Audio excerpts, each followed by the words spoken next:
Russian savage Ruslan Provodnikov may be making a return to the boxing world. What up, fight world? It's your boy Ego, and I'm back with some more boxing. Make sure you smash the like button. Also subscribe to the channel for the latest and greatest in boxing. If you want to become part of the gang, notification gang, please hit the bell icon. Shout out to the super chats, channel donations, the Venmo donations, the Cash App, and the Patreon family. We working. Speaking of Patreon, head over there. I'm shifting some of the content to the Patreon and YouTube channel member communities. So sign up for the Patreon, hit the join button to become a YouTube channel member. I'm getting everything organized, and we're gonna keep cooking and keep working and doing a lot of different content. So great way to help the channel and become part of the extended Eagles Army family. Another great way to support is to click the link in the description, get ESPN Plus, the bundle. That includes ESPN Plus, Hulu, and Disney Plus. All three apps, one price, $12.99 a month. Ton of content. Most people are on lockdown, limited where they can go out, and, it's advised to not go out. So if you need some content to keep you from going stir crazy, that's a great option. I personally have all three, and I use them. So great ways to help the channel. Now, I'm hearing through the grapevine that Ruslan Provodnikov is considering coming out of retirement to fight again. This is not confirmed, but officially, but I heard basically through the Russian circuit, Russian media, he's been talking and basically said he's interested in coming back. Obviously, there's no boxing right now with this pandemic, but it's something to consider. If he does come back, I'm not sure if he can compete at the divisions he's known for, 140 and 147. He gave Timothy Bradley a hellacious fight. Definitely a very memorable fight at the Home Depot Center at the time. And that was, an instant classic. Ruslan really won some fans over. And, he's really given a lot of guys a run for their money. If you think about it, Mauricio Herrera, Chris Algieri. I actually thought he beat Chris Algieri when they fought. I got to probably watch it again, but that was my first impression. I never really went back and watched that fight. But Ruslan, definitely a hard hitter, heavy-handed, power puncher. Definitely got a chin, underrated chin, just because people don't talk about his chin. However, he does have a style that, doesn't always age well in the sport of boxing. And there's only so long you can rely on your chin, especially if you take years off, because who knows what he's been up to, who knows what weight he's at, who knows if he trains. However, if he can manage and come back the right way, there's a lot of people coming out of retirement, in the boxing world. Sergio Martinez, Maravilla, he said he's coming out of retirement. Another guy from Argentina, Marcos Maidana, is supposed to be coming out of retirement. Floyd, he's sparring. Looks like he's coming out of retirement.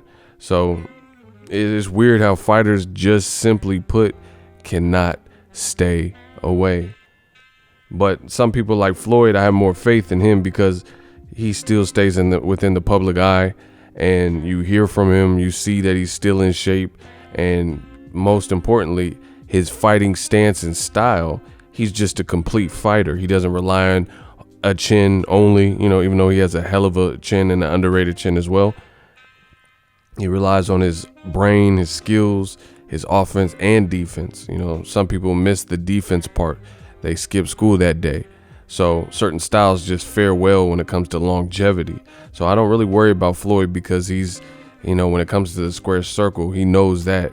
He knows that business, and he keeps himself ready, and he knows his next move. He's worked his way to the position where he can mandate and dictate some terms and things like that. So he knows when he's coming back. He knows, he probably starts training even harder months before he comes back. You see what I'm saying? Because he's the one that's in charge of making it happen. He's not the person who's the B-side just getting selected.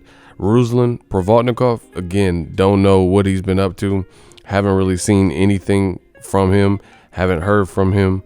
Guys who have done in the past, like Robert Guerrero, kind of retired for a little period and then came back. Hasn't really looked great. Antonio Margarito is another guy that comes to mind. And those guys all have kind of similar styles where they were known for chins and durability, and sometimes, especially with inactivity, those things make it to the point where you're not the same fighter. And the thing I would hate for Ruslan Provodnikov or anybody in boxing, just because I have so much respect for fighters and the game, is I don't like to see people, retire and then immediately get sent back into retirement or look like a shell of their former self. It's almost like seeing that pretty girl that you went to high school with, and in high school, everybody loved her. She was the prom queen. She was fine. She had body, but life catches up with her, or she gets hooked on drugs, and then you see her and it's like, ugh, like, damn, her teeth missing and stuff. You just feel bad. Like, damn, you let yourself go. And that's kind of, weird analogy, but that's how I feel when I see fighters and they look like a shell of their former self. Like, they were able to take a punch, but now all of a sudden every little punch is like affecting them, and you just don't look like the same fighter. And it's a sad thing to see, like somebody who get turned into a basehead and get all strung out on that stuff, like Delonte West and stuff. It's just, damn, you was in the league and now you looking like, definitely like you homeless, like a vagrant. And I don't like seeing that. I guess I just have too much humanity, or I don't know, I just don't like seeing that. Especially, I'm close to this sport, been in it for years, watched it my whole life, things like that. So I don't personally like to see that. So if guys come back, hopefully they're coming back and putting maximum effort into it, because they should know that boxing, you don't play boxing. Now, as far as Ruslan, again, I don't know. Sometimes people get cold feet. Maidana last year said he was coming back. Then he stopped working out and said he's canceling his workout. Now he's coming back. So who knows? Sometimes people do it when their funds are running low, when money's running low, stuff like that. So different people have different motivators. I hope fighters are getting smarter, managing their money, because money can't be the motivation for you to come back out of retirement, because this is not that type of sport. It's not that type of sport where if you're just fighting because that's all and you need a paycheck, that might be the wrong reason. You might, if you don't have the real determination and drive, you're just doing it because you need some money. That's not a good look to me. So I don't know where Ruslan's at, but I'll wait for him. We obviously have to get past this pandemic, but very interesting fights if he can make 47 or 40 again, or do a low level catch weight fight in the 50s and then come back down a little bit more. But who knows? Ruslan Provodnikov, he has like a smaller stature.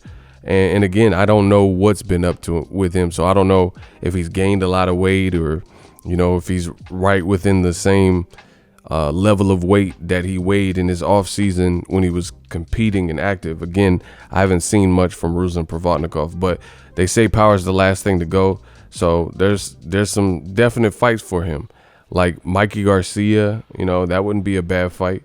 If I'm judging this based on if it's the same Ruslan Provodnikov that we know, I would say Ruslan Provodnikov from 40 to 47, Mikey Garcia, Sean Porter. You could do Adrian Broner. You could do Jose Cito Lopez and Ruslan would be a good fight. Jose Ramirez, Regis Prograis, Josh Taylor. These are all good fights in or around the division. So let me know what you guys think of Ruslan coming back.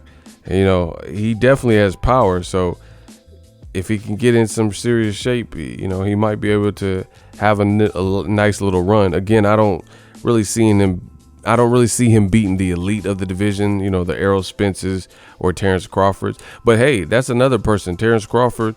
Not that I would favor Ruslan in that fight, especially coming off a long layoff. But I would say Ruslan at least has one of the attributes that you may need against a guy like Crawford, because a guy like Crawford, or a couple attributes actually. I'm not saying Crawford would lose to Ruslan Provodnikov, so please don't leave any dumb comments. But what I'm saying is Crawford is very smart and his ring generalship is up. He's just a complete fighter. So having X factors like insane power, brute force power, the power to hurt anybody, and durability is definitely needed for a boxer, you know, someone who can box like that, because that could get you back into a fight at any time. You know, there's different styles make fights, as they always say. And if you are a lesser boxer or decent, okay boxer, trying to outbox a boxer, that's usually not the way to go. But boxers typically, and athletic guys and stuff like that, have had problems with guys who have insane amount of power. Like you look at Luis Ortiz, he fought Deontay Wilder. He can beat other guys who have more quote unquote pure boxing skill than Wilder. He's knocked out guys like that. But both times when he fought Wilder, he got knocked out. You see what I'm saying? Because it's certain styles. Because Luis Ortiz is super technical. So if you're just coming with the, you know, basic technical and you can't outthink him and outsmart him and you're falling into his trap, then guess what? You're going to lose to him. But a guy like Wilder, his X factor and his particular style has given a more experienced, more fundamentally sound boxer 2 knockout losses on his resume. You see what I'm saying? So even fights like that would be good. But first, we got to hear from Ruslan to see, you know, if he's definitely coming back. And see, I got to see some pictures or photos or, you know, videos of him, and hopefully he's taking it serious if he is coming back. Even Maidana, that would actually be a good fight. Maidana and Ruslan Provodnikov, and they might both be a little bit heavy coming back, so they might have to even fight at a catchweight. But I definitely wouldn't mind Maidana and Ruslan. That's actually a good fight. You know, Matisse fought Ruslan, and we never got Maidana Matisse because they're friends and both from Argentina, and they fought, I think, like four or five times in the amateurs. So, you know, something to consider. You know, let me know what you guys think of Ruslan possibly returning to the sport of boxing. Let me know how I did in this video. If you love what I'm doing, smash the like button. Also, subscribe to the channel as always. Hate, comment, and subscribe. Till next video is Ego signing off. So if you enjoyed this video and want more content like this on the channel, you can show your appreciation by going to the PayPal donate button or the YouTube support button, and you can donate any amount that you feel is equivalent to the value of this video. Much more to come. Thank you guys for your support. Boxing Ego, the future of boxing.